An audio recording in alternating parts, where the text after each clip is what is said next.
Hello and welcome to another edition of TV Enthusiast Weekly Video Cast, TVE versus Marvel versus DC. I'm your host, Will Rohrig, keeper of the comics, and joining me this evening is Tyson Gifford, editor-in-chief of TV Enthusiast. Hello.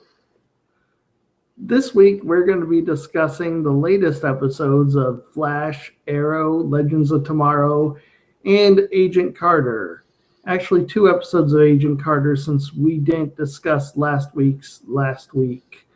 Double the Carter. Yes, double the Carter. To start off, we're going to lead with let's lead with Arrow. Okay, this week on Arrow, major drama happened as Nyssa Al Ghul returned, vying for control of the League of Shadows. She wants to take the League of Shadows back from Malcolm Merlyn, who is currently the current Ra's al Ghul, and to that end, she enlists Oliver's help, or rather, she demands that Oliver kill Malcolm Merlyn for her. Nyssa thinks she could do this because she holds significant leverage over him, namely Thea is dying and Nyssa holds the only cure. Oliver refuses, and then Malcolm Merlyn gets involved, and it leads out to an all-out war between 2 different factions of the League. And it ends up with Malcolm Merlyn being more angry at Oliver than ever, to the point where he sells him out to Damien Dark, revealing that Oliver has a secret son. The object of much drama between Oliver and Felicity in a fake future, or a future that has been rewritten since. In the future that has been rewritten since. Also, Nyssa was talked into disbanding the League altogether. Yeah, she threw away or melted down the Ra's al Ghul's ring and disbanded everybody, and that's kind of what pissed off Malcolm. That and losing a hand, I guess. Oh yeah. Getting his hand chopped off. What do they think? Got looped. What do they think this is? Marvel chopping off a hand or arm? That's all. Every show needs a character that gets their hand chopped off. It's like every anime has to have a character that loses an eye, right? Right, exactly. Or wears an eye patch for no reason. Why you got an eye patch? Because it's cool. So yeah, kind of, I guess, highlights of the episode. We got to see kind of a war between 2 sides of the League of Shadows. They actually and to the episode's credit, there was a lot of talk about civilians being in the crossfire, and they actually showed actual civilians getting killed in the midst of the battle. So it wasn't just with the show, they talk about it, but you never see most of the carnage. Mm-hmm. I think this episode, I was kind of surprised that they were showing it. It's still kind of funny though, because the League of Shadows just feels very neutered on this show. It does, compared to everything they kind of played it up to be. It just feels very neutered. And well, it's kind of amusing how easily, when they first showed up, even the henchmen, they had a hard time taking down, and now it's the attention, they just go through them so easily now. Yeah. Yeah, it's just kind of weird. Yeah, totally neutered. They just don't feel like this huge threat. And Damien Dark, which is supposed to be, this figure that's was not picked to be the next Roz, and is like, that's kind of, he's been amassing power ever since, and been, like building his thing against the League of Shadows and all that stuff. And he seems like a much more credible threat than, Yeah, the League of Shadows ever did on the show. So I like it. There's one part at the end when Nissa was supposed to fight Malcolm Merlin in the traditional battle to the death, and then there's like some line. I think she said, "Don't worry, don't worry. We'll forego doing this topless." yeah. No. No. Just rewatch Spartacus. Yeah, I just rewatch Spartacus. It'll be okay.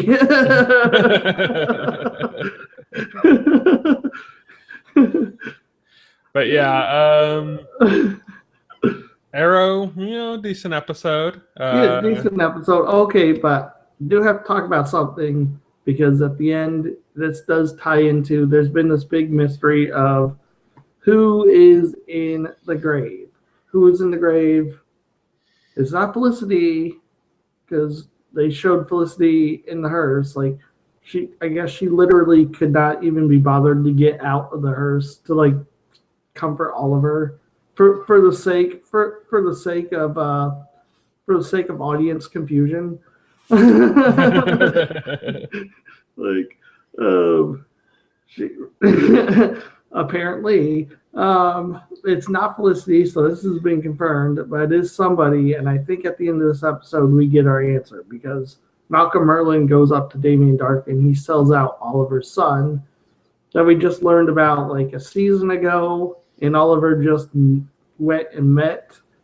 So this seems like a bit of a cop-out, but it fits.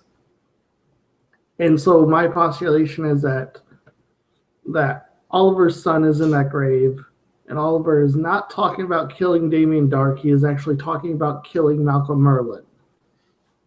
That could be the case, yeah, because they said we do have to kill him. So, and Malcolm Merlin, not only did he sell him out, but he like basically just started making really flamboyant and exaggerated threats against Oliver the second throughout the ring.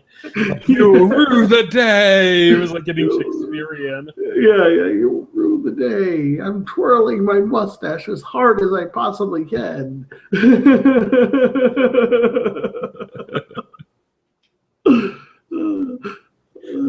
So I think, more interesting this week was probably The Flash, don't you? Yes, The Flash was the best episode of everything this week.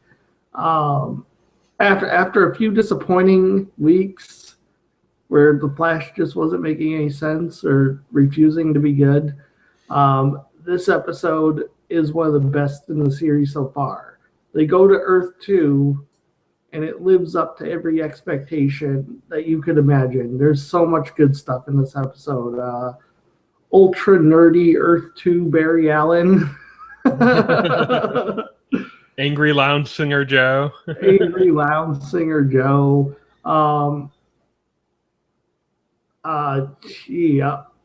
Death Storm and Killer Frost. Oh, and the best part, Evil Cisco. Yeah. God, I can't remember what his code name was. Yeah, I don't remember. His vibe. Oh, Reverb. Yes. Reverb. And he showed that like Cisco is actually a lot more powerful than he even imagined. He's got like other abilities besides just vibing. Yeah, besides just vibing. That I'm guessing now we're going to see Cisco like unlock slowly. But yeah, Reverb was freaking awesome. I was like, we got to see Zoom do some more dominance. Yeah, we saw Zoom come in and just wreck crap again. It's like, darn, oh man, and he just picks Barry up and puts him in his freaky ass prison.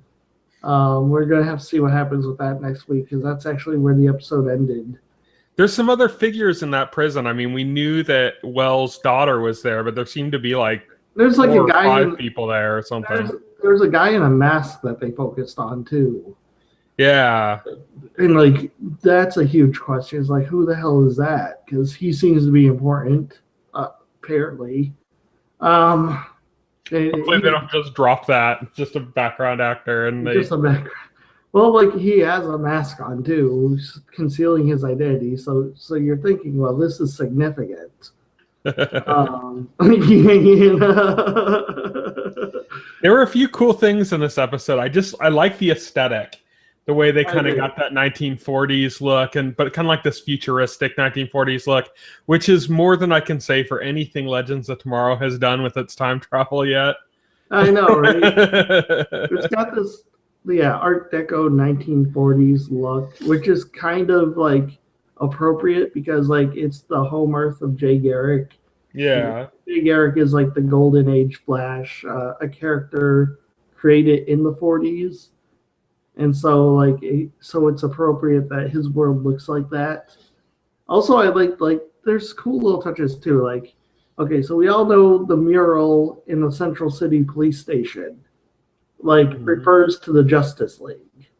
Like it's supposed to be a reference to Justice League, but the mural in the Earth 2 Central City Police Station is a reference to the Justice Society, which is like the Justice League, but it's all the old school 1940s versions of the hero, like the Jay Garrick Flash and the old school Green Lantern Alan Scott.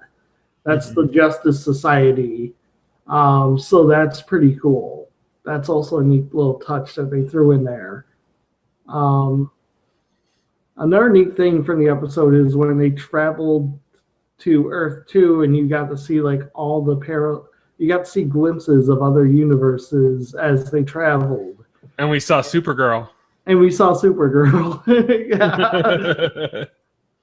That's our first like these will cross over moments because we mentioned before, but Barry Allen is going to show up in Supergirl. Yep, it's been announced, and I think if they didn't announce it before this episode aired, that would have made it obvious or that something was happening. Yeah. If we saw Supergirl, we also saw the '90s version of the Flash in the parallel universes.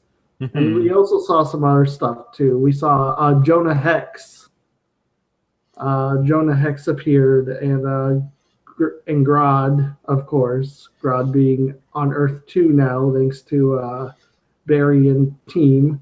And we also saw a version of Green Arrow. Like I don't know what that was, but like he had like the face mask on. Yeah. So I'm not sure what that's referring to. Maybe that's future Green Arrow. Maybe that's Robert Queen from Earth 2. I don't know. It's vague and it's just there. It's Earth 34. Yeah, it's Earth 34. It's Patty Spivot as Green Arrow. Yeah, so the Flash was pretty fun this week overall. I like I said, the 40s kind of aesthetic was awesome. How awful is it, Barry knocking out his Earth 2 counterpart, inserting himself into his life, and then just ruining everything? Getting Joe killed, and possibly ruining his marriage with Iris. It's like, how awkward is that when she started like kissing him and stuff, and he's like, "Oh, okay."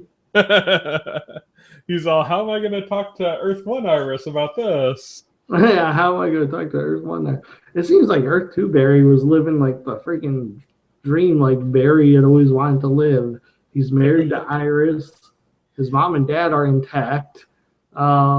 He's still got his job at Central City Police Department, and he's a snappier dresser. He's a snappier dresser. And best of all, there's still a Flash. It's just somebody else, and Barry doesn't have to worry about being the Flash. So Yeah. I think that Barry got that Barry got an awesome deal, and Earth One Barry got a pretty freaking raw deal. So yeah, I was trying to think of what else I was going to bring up about it.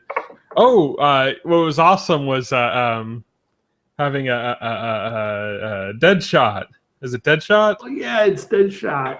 It was Floyd Lawton Deadshot as a Central City police detective who was the worst shot in the world. Like I think he walks right up to like Reverb or something and attempts to shoot him. He And like unloads his whole gun and it yeah, just like point blank, like two feet in front of him, and misses every shot. And it was great when Barry Allen, like Earth One Barry Allen said, called him Deadshot, and he was like, "I hate that name," and like everyone started laughing, and because that's the nickname they gave him because he's so awful. He's such an awful shot. And really, like his Earth One counterpart is like a master marksman, like to almost like a supernatural level. That was awesome. That was super cool. This one ended on a cliffhanger though, with Barry trapped by Zoom in Earth 2. And so I guess we're gonna get more Earth 2 shenanigans next episode, which should be fun. And they ran a teaser for like the rest of the season, which showed some like really cool things. If you haven't watched that yet, I recommend it. Unless you don't like spoilers, and probably don't.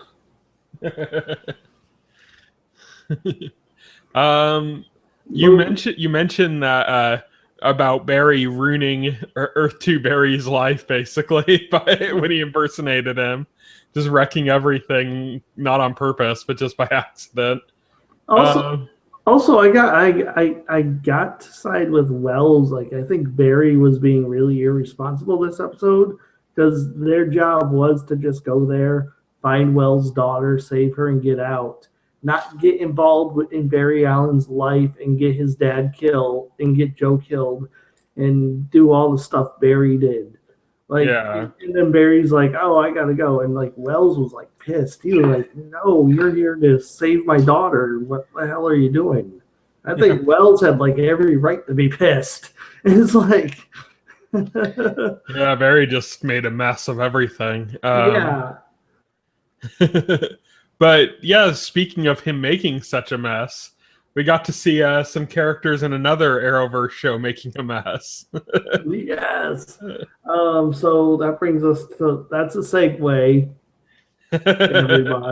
everybody, to Legends of Tomorrow, which they time travel to the 80s, and they find out that Vandal Savage is back, and he's actually working with the Russians, presumably to acquire nuclear weapons. Let me say right off the bat, in Soviet Russia, In Soviet 80s time travel to you.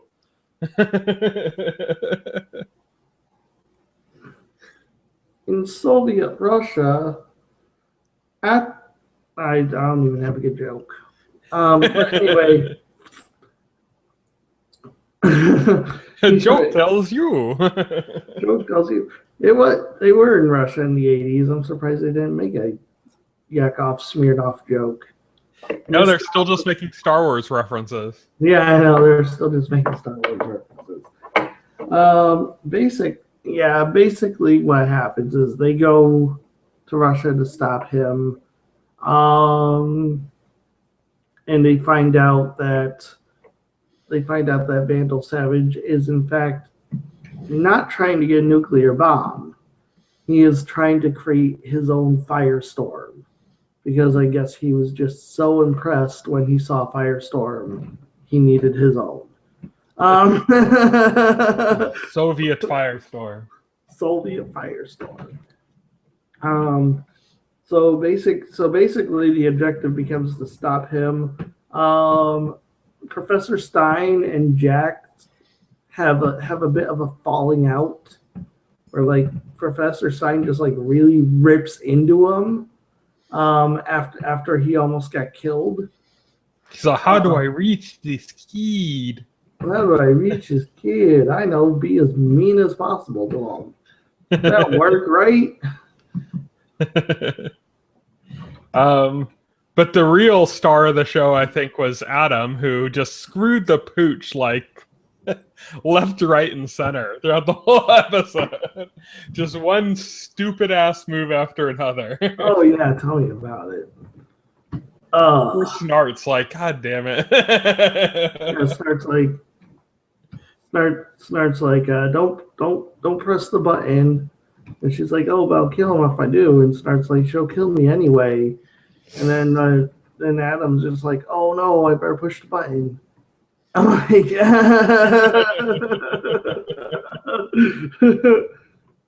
oh no, I better jeopardize everybody. So what happens is Snart, the Atom, and Professor Stein get kidnapped. There's half your team. The other half of the team now has to go in and save them. And there was also another subplot involving, well, there were two subplots. There was a subplot involving White Canary and Hawk Girl, where Hawk Girl, like when her powers manifest, she becomes like a bit feral, and she goes nuts. She like almost claws some guy's eyes out at the Pentagon, and so Rip Hunter's big idea is to pair her with White Canary, who also has a problem with anger issues and control, to train, to train her, to try to tame her. And he also means it for it to be the other way around too. So they get distracted doing that. So they're not part of the team that goes to Russia. And while that is happening, a time master from Rip's time comes to try and lure Rip into a trap so that he can kill Rip Hunter and his team. That doesn't quite go to plan as a heat wave basically figures out what's going on like right away. He's just like, yeah, this is an obvious trap. Yeah, he's like, yeah, this is a trap. Like, duh. It was like, oh no, I know this guy. He's a good guy. And Heatwave just looks at him and goes, "It's a trap! It's a trap! It's a trap! It's a trap!" And so they get distracted with that. Other than that, not much this episode. Yeah, I mean, they're still not making really great use of the time period. It's fun. I think Snart was kind of the highlight as far as like fun in the episode, watching him like flirt with the Russian scientist, and all that stuff was really cool. He was kind of shining and working well. I like it how like Adam like tried to like be like suave and pick up the scientist, and he thought he could just do that because he was a scientist like her, and she totally wasn't interested in him. And like Snart, who has like nothing in common with this woman, like completely charms her. Yeah, Snart like did it right, and of course we find out he does have something in common with her because she's a psycho that knows everything that exactly. Vandal Savage is trying to do and doesn't care. Right, which blows Ray Palmer's like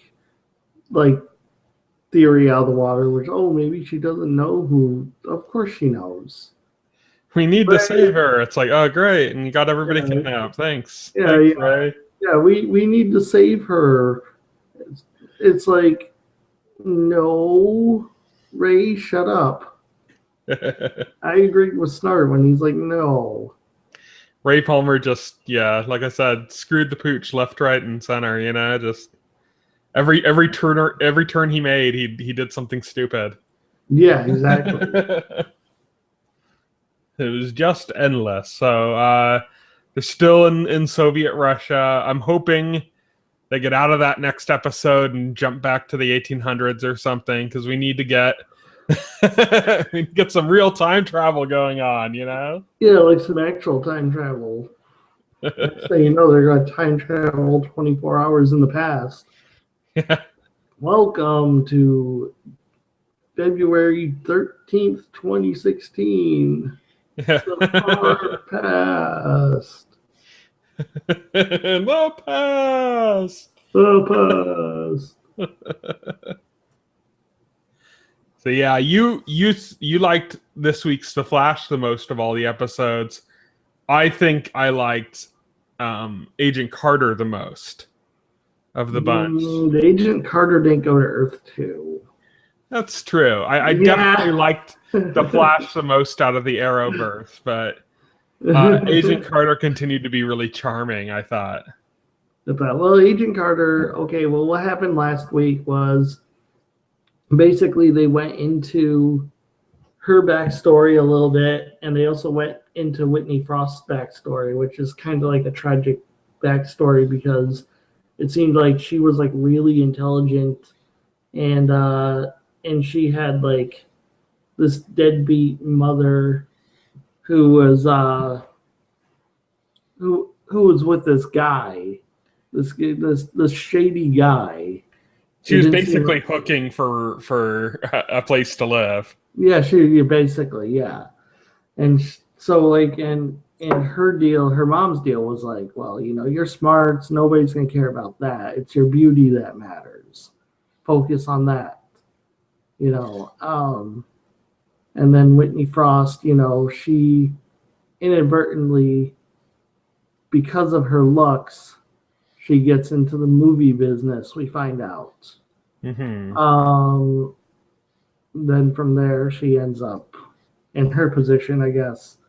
Peggy Carter, we learn about how she got involved with how she got involved with the SSR. She apparently didn't see herself as being capable of being a member of the SSR. She was falling to the pressures of society at the time that she needed to marry and settle down and do all these things, even though that was kind of against what she was like as a girl. Right.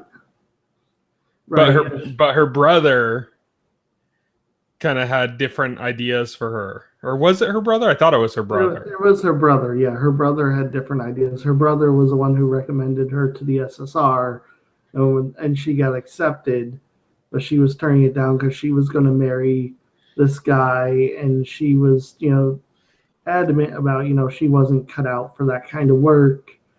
Then she learns her brother dies in the war, and everything changes. Like, she calls off the engagement with her fiance, and she goes into the SSR. It's cool because it continues to do what Agent Carter does best, which is play with some of the social issue ideas of the times, because it's like a period piece thing. So dealing with the ideas of like women's suffrage and stuff, and handling it in these different sides. So you're seeing Whitney as this woman that, like, she's told all her life that the only thing that matters is her looks. And then that kind of gives perspective to, because we had talked before about the show about that scar spreading on her face because of that zero matter or whatever energy that she's infected with, and how it's like continuing to grow, and how that's interesting because she's an actress and they've made so much about her being this like pretty face actress and that's her career and stuff. But by seeing this like insight into her past, it's almost like as if she's enjoying like marring her own face. Right. Because it's like she's finally like, she has power and it has nothing to do with her looks. In fact, it's taking away her looks. It's taking away her looks. Yeah, it has nothing, and she's enjoying it. She never particularly cared about her looks insofar as she was just living up to other people's expectations. Mm-hmm. You know, it was all other people's expectations that her looks mattered, not her own expectations, because she had brains, she had a scientific mind, but she was told all her life that wasn't as valuable or very valuable for her at all. And then we had, you know, on the other side with Agent Carter, her kind of like losing track of herself, getting caught up in society's expectations, and her brother's death kind of like waking her up to being true to herself. And that kind of, so we got these like origin stories, these two characters. It was really interesting, and they paralleled each other. And so yeah, I thought it was a really good episode. Definitely, I enjoyed it for sure. In addition to that, we had Agent Carter and Jarvis abducting the man who tried to kill Carter before. Yes. Having to use like a whole bunch of trank on him. Jarvis accidentally shooting himself and instantly getting knocked out. They drill this guy for information. He's not very forthcoming until they inject him with a extremely virulent form of the cold. Which Peggy tells him it's what was it? Malaria. Malaria, yeah, like a deadly strain of malaria. And he had fought in the Pacific in World War II, so he had experienced malaria and had seen the effects of it. And they're basically saying, yeah, this is like super malaria. Yeah. And so that spooks him enough to spill what they needed to hear, and they let him go. And he goes right back to Whitney Frost. And what does she do? She consumes him. Like literally consumes him with her freaky deaky zero matter powers. Yep. And increasing the size of her scar. Yeah. And freaking out her husband, her politician husband. Who so obviously now no longer has control. Like she has all the control in this operation now. Yeah. And that becomes more apparent in the next episode, last week's episode. Yeah, where she goes after nuclear material because she wants to recreate the explosion that created zero matter, or at least brought it to our world. Yeah, she wants more of it. She wants more of it. Yes. Yeah, so we find out that both her and power, her and the black scientist that Peggy's currently her love interest, that both get affected by this dark matter. Both of them have this kind of ability to absorb dark matter. Yep. In fact, in the case of the scientist, dark matter is drawn directly to him, and he's drawn to it, and it's such a powerful thing that the dark matter was actually able to go right through its glass prison and into him, like literally zap right through it, and made him temporarily solid. Temporarily solid. After enlisting the help of a couple of SSR agents that they can trust, because the SSR as a whole has been compromised. A nice ragtag group. A nice ragtag group, yeah. Including the receptionist and a scientist. Yeah, they go into the facility to get the nuclear material before Whitney Frost can. Peggy Carter confronts Whitney Frost, and Peggy ends up being impaled. Thankfully, she's fine, but that was pretty hairy. There was also a little bit earlier with the actor who played Leland Palmer on Twin Peaks. He's always such a great actor. It's always such a joy to see him. He's playing a role in this as one of the villains, one of the members of the secret society. He has the key to get into this facility, and Peggy needs it. And Peggy gets this device which can erase somebody's memory for like up to a minute. And and it just leads to a situation where she keeps using it on him She'll use it on him, and then she says, reminds him he has his lunch, and he starts walking out the door, and then he remembers. He's like, that girl, I recognize her. And he storms back into the office, and she zaps him again and says, you're late for your lunch. And he's okay, and he takes off, and then he goes, that girl, and he comes back. She must have done it like 10 times. Yeah, I think she must have done 10 times. Well, But yeah, so what else happened in this episode?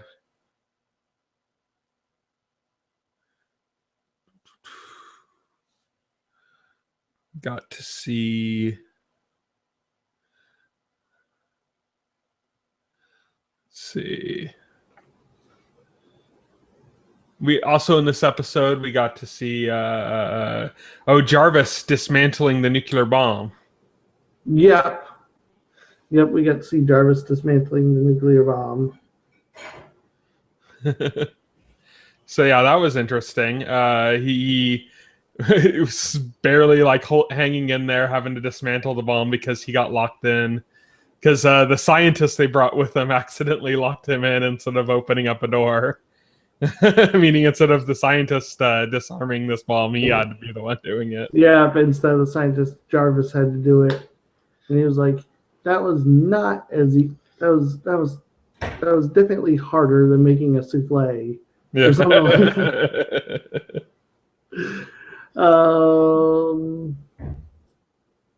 What else happened this episode? I think that's pretty much it. Oh, there was like drama between what's his name and his wife, the nurse. Like they had just gotten engaged, and then she realizes, oh, the reason you came to California was you were running away from Peggy, and it was like, so yeah, a little bit some relationship drama there. Yeah, that's a little unfortunate. I don't really want to see that jealousy relationship drama stuff going on. We're glad that it didn't end up happening with Mrs. Jarvis and Peggy, you know. Right, and now it's gonna happen here. They're gonna go to that. It's like, But that's pretty much it. But those are that's kind of runs down the episodes, right? For Agent Carter. Yep, that runs down the episodes for that. So I saw Daredevil this weekend. You haven't seen it yet, so I'm not going to spoil anything. Just going to say, wait, how? How did I see Daredevil? Oh, yeah. Not Daredevil. Deadpool. Oh, I was gonna say, well, you're holding out on me. No. Deadpool. Sorry about that. So yeah, I got to see Deadpool, and we talk about MCU and Arrowverse and stuff. One thing I kind of wanted to bring up about with Deadpool is that they're connecting like a interconnected cinematic universe for the Fox Marvel properties now. So they're starting to connect them through Daredevil, which we knew was going to happen before. Deadpool. But, you know. Deadpool. You said Daredevil again. Yeah. Oh, I did? Yeah. Damn it. But yeah, okay. So so Deadpool, they're connecting it through to connect this other connected universe. Meanwhile, the MCU has had talks, or Kevin Feige and Marvel and everybody have had talks with Fox, allowing Fox to create 2 shows they have coming up. One on Fox Hellfire Club, and the other one Legion on FX. And we know now that those are not going to be connected to the mutant story or like the cinematic universe for Fox's Marvel properties. Right. So we might have another interconnected TV universe and another interconnected movie universe that are separate. Ooh, this is a bit much. So that'll mean like 3 interconnected Marvel universes. Well, the multiverse is a thing, and it's a thing of beauty. Okay, well, we already have 3 interconnected DC universes, right? Because, well, Gotham's not connected to anything. No. There are 52 and beyond interconnected DC universes. You're forgetting. So is that how Gotham's going to relate to it? Gotham's one of the alternate... Gotham is one of the alternate realities. If you look at it this way, the DC universe, like every DC property from like the Superman comic that's being run now to like Legends of Tomorrow are all part of the DC to like Batman versus Superman Dawn of Justice is all part of the DC multiverse. They all exist on an Earth in the DC multiverse. Gotham's the one that got all the villains. Yeah. Gothamverse. we sitting right here talking now exist in the DC multiverse as we are currently on Earth 33. Yeah. Earth 33, the Scott Pippen verse. Yeah.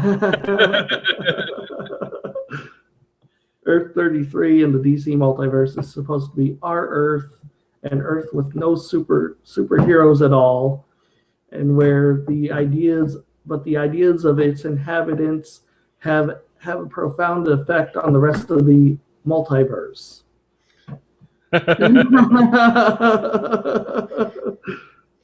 DC, you crazy bastard. You crazy bastards.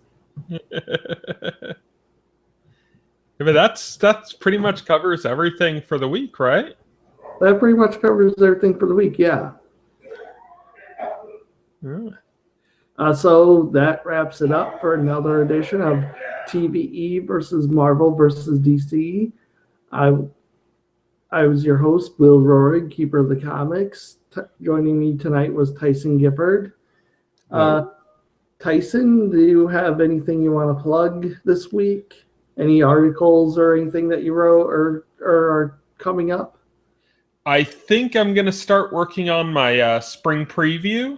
We're almost at the end of February, which means we're going to have to start getting into what's coming up in March, April, and May, which means we're going to be talking about, Daredevil and Game of Thrones and lots of other goodness. So I need to start getting that ready. And we do a podcast every week, record on Thursdays, so it's up on Fridays. We're going to be doing a spring preview version of that soon after I have the article up for that, where we're going to go over kind of what's coming up in the spring and what we're actually interested in. I'm thinking this time about lightening it down to just the stuff that we really care about for the podcast.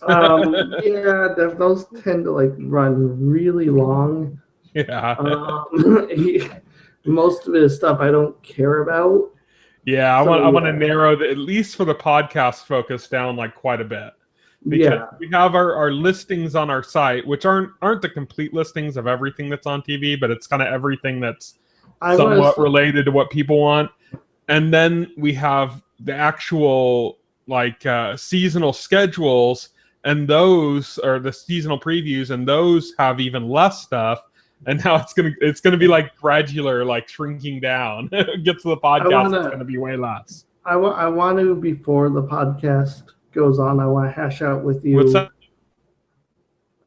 You're breaking up. I want to, before the podcast goes up, I want to kind of hash out with you, go over the list and the preview and go over with you what's really important to us, what we might want to touch on briefly, and what we can just not mention at all. What's not important, and try to pare it down to a reasonable level before we begin the podcast. Yeah. So we don't end up with another 2-hour spring preview podcast. Yeah, spring preview. Yes.